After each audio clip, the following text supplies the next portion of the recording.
What's going on in Nicaragua? Why aren't people talking about what's going on down there? You may remember back in 2018 when protests had risen throughout the country, and you may have remembered how the Nicaraguan government had reacted to these protests with its tyrannical ways. But this tyrannical way has all due to the current president, Daniel Ortega. Now, Daniel Ortega has a long history in Nicaraguan politics. Back during the 1979 Nicaraguan Revolution, when you had the Sandinista militia overthrowing the dictator Somoza, who was backed by the USA at that time, Daniel Ortega was the leader of that group. And he soon became the first president of Nicaragua back in the mid 1980s. But many of the people did not like his policies, and he lost re election. And he tried to stay relevant through Nicaraguan politics by trying to run for re election and trying to get elected. But he wasn't able to get reelected until 2006. And he basically tried to gain the people's trust back, and he didn't like how the current government was running, and he had to gain people's trust back and prove to them that he was a much better person and that he's changed his ways. And the first significant tyrannical move that Daniel Ortega made was that he had stacked the Supreme Court. And an interview by one of the Supreme Court justices, Sergio Quaresma, and he is one of the people who oppose Daniel Ortega.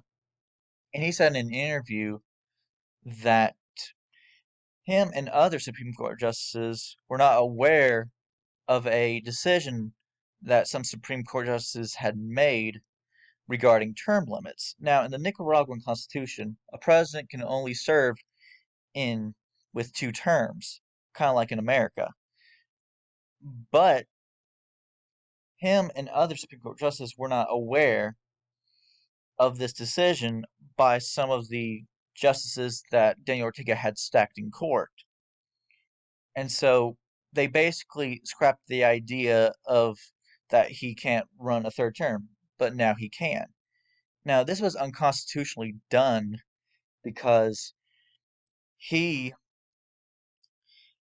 did not take any legislative action. The Nicaraguan government didn't. So the Supreme Court basically unconstitutionally overruled the term limits. But eventually, in 2014, the Legislative Assembly just scrapped term limits altogether. So now Daniel Ortega could basically run for president as many times as he likes. And the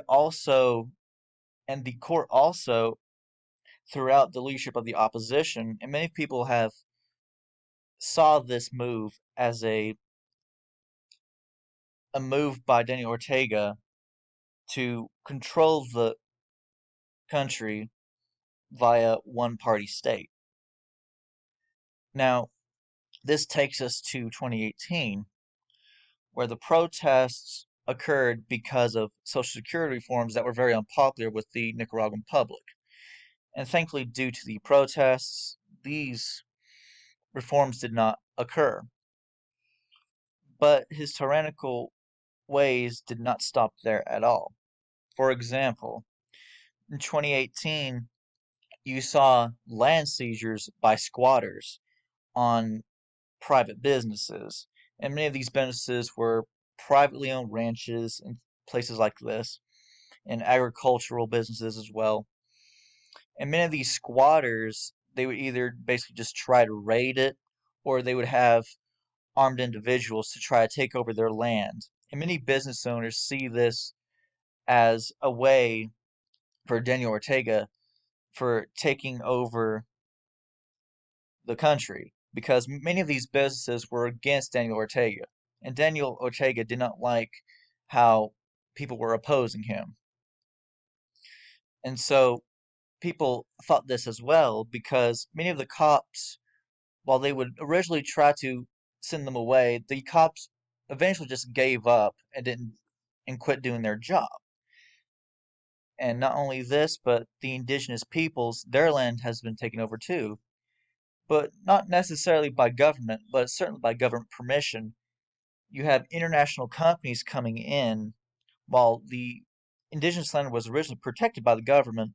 The government soon turned their backs on them and now have international private corporations coming in, taking their land, even when Daniel Ortega basically said, yeah, you can go ahead and take it from them. And so some of these reactions by the indigenous people were obviously vehemently opposed, and the way that they have been treated since then has been absolutely horrible. Some people have been killed, and some people's houses have been burned down, and things like this.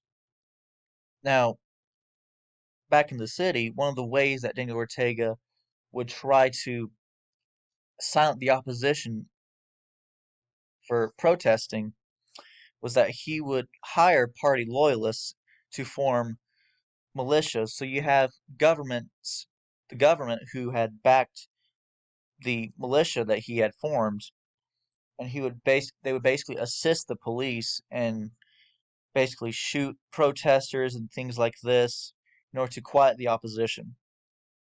Another key move that Daniel Ortega made that's obviously very apparent in most dictatorships is the control of the media. Now, his wife Rosario is she received money from the Venezuelan government because the Venezuelan government and the Nicaraguan government are very good buddies. And so what his wife Rosario did, and she is also the vice president, and that's very important as well. But she had received money from the Venezuelan government, and she's been basically using that money to buy up local news channels to control the media.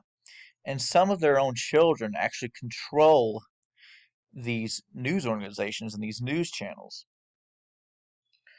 Another thing that Daniel Ortega has done is the nationalization of industry. And the Nicaraguan government has nationalized a major gas station chain known as the DNP, and it's a very big gas station chain. And so he did this in order to basically receive more money, obviously. And this goes all the way back to Venezuela, the former president, Hugo Chavez. Now, when Hugo Chavez was president, he would give what was called diplomacy. So he would give other countries that had socialist leaders, specifically, free oil because they had so much and they were so rich in oil. And so what he would do is that Daniel Ortega and the Nicaraguan government, they would take this oil and the money that they would make from this oil from the gas stations and places like this, they would use that money and 40% would be used for social security and just basic government programs. However, the majority of it, the 60%, was used specifically just to Daniel Ortega and his own interests. For example, one of the biggest reasons for that is the how his family runs a lot of these major chains. For example, his daughter-in-law is actually the manager of DNP.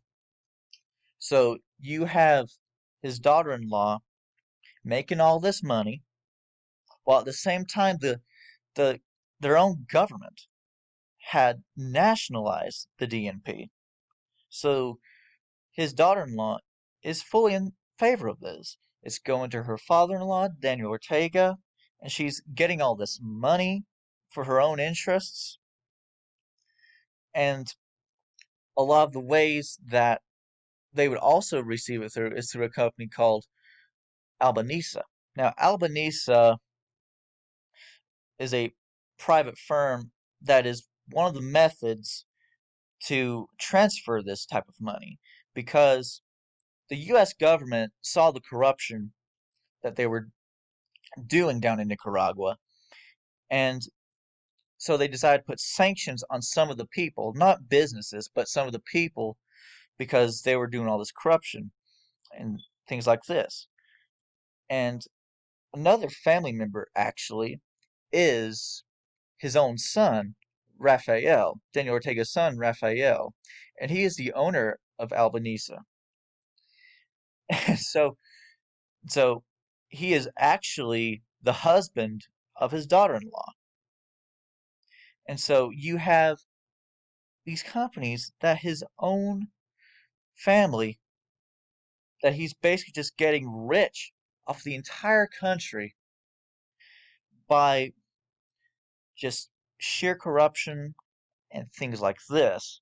And so basically, he would also, his son Raphael, in order to ignore these sanctions and try to prevent these sanctions, he would create other private firms and transfer the money that way so it wouldn't be as apparent that the money was where the money was going. So he would set up his own private firms, not just through Albanese, but other firms that he sends.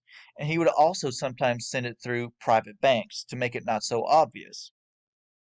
And of course, this is basically how it's always been done in Nicaragua. But pretty soon, whenever Venezuela had pretty much busted their economy, he had to cut his programs. And but the money kept going to Daniel Ortega. So we basically come full circle and we now understand why people are so pissed and mad and why the Social Security reform started in the first place. Because Venezuela, because of the how the economy dropped over there, he had to compromise, Daniel Ortega had to compromise and create these Social Security forms. But the Social Security form is very unpopular, like I said, with the Nicaraguan public. And so, and of course, one of the other ways that most recently that he has put into legislation is that he started a cyber crime law, which basically said if they spread false information about Daniel Ortega or any of the actions against the Nicaraguan government, they will pretty much be sent to prison. And the prison sentence just got much stricter. And not only that, he's basically been trying to make himself king through the most recent legislation. The cybercrime law was also very recent, but this is the latest law and the most significant one.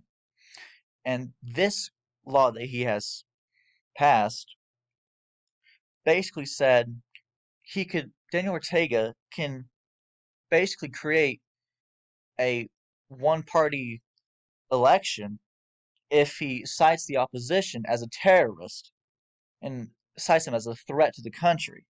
So he could simply just lie about his opponent and just make himself a king, basically, and just set up a one nominee election.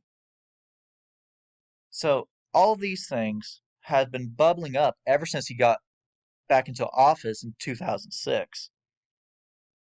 And not many people are talking about this. For some reason, many people are not paying attention and they only know what they saw in the media back in 2018. But ever since then, not many people have paid attention. Thank you for watching, and I hope you enjoyed the video.